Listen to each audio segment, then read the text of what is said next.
سلام علیکم. امشب بنده موشکاف میخوام پامو بکنم تو کفش ادبا. میخوام ببینم این ریشه واژه دلواپس چیه. آخه هر کی رو تو این نظام آشولاش ولی فقیه میبینی حب دلواپسی انداخته بالا و هی میگه دلواپسیم. مثلا یارو قاطران از یابوهای باند خامنه‌ای تو استبل مجلس دلواپس سایت های پلم شده عظما و سانتریفیوژهای کپک زده است. و ما به حق دلواپسیم. در خصوص مذاکرات هسته‌ای به عنوان نماینده مردم اعلام می‌کنم که اکثریت قریب به اتفاق نمایندگان مردم در جریان جزئیات مذاکرات نیستند و ما به حق دلواپسیم و اعلام می‌داریم هر توافقی که منجر به محدود کردن حق غنیسازی و سطح غنیسازی و یا به فراتر از مقولات هسته‌ای برود از نظر ما مردود است و مجلس در زمان خود به وظیفه‌اش عمل خواهد کرد.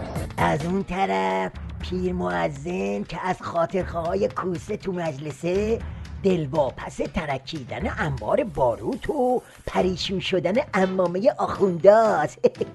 دلواپسی های من از کثرت بیکاری، کرانی، فقر، آسیب های اجتماعی، افزایش فاصله طبقاتی، بحران های زیست محیطی، اهانت و حاشیه سازی برای رئیس جمهور و پاشیدن بذر یأس به جامعه توسط مخالفان جناحی دولت و کم توجهی به صنعت و وجود نظام بانکی سوداگر ضد تولید است که اهداف انقلاب اسلامی را مختل کرده است. از همه اینا دلواپس‌تر این یارو کوچاکوفه که قلاده ملاده رو پاره کرده و کارش از دلواپسی به گاز گرفتن دوم کوسه و دنبالچه هاش مثل ظریف کشیده. طرف خودش داره از ترس قبضه رو میشه، بعد عربده میکشه که ملت رو نترسونید. امروز هر کس را دیدید که در جامعه مردم را میترساند با هر غلطی. یکی میگوید با یک بمب همه ما را از کار میاندازد، یکی میگوید جیب ملت خالی است، یکی میگوید اگر بنای بر تعامل است ما خوشبینیم. من احساس میکنم که اصل انقلاب در معرض تحریف است.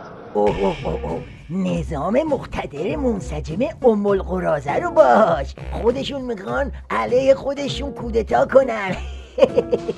اما این جماعت دلواپس همونایی هن که پس پریروز گله‌ای ریختن تو خیابون و تظاهرات هم به راه انداختن تا جایی که برق پاره های باند اکبر کوسه زدن به سیم آخر و با مته قرولند افتادن به جون قایق نظام.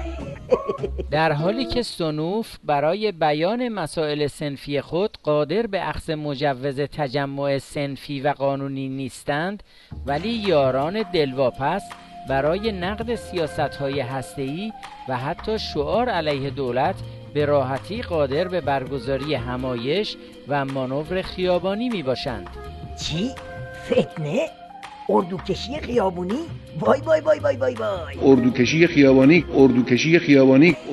خیابانی وسط این اردوکشی خیابونی دلواپسا یه لرزونکی به نام علی لاریجانی پیدا شده که دلواپس جرخوردگی عبای ولایته و تو این هیروویر روزه همگرایی میخونه.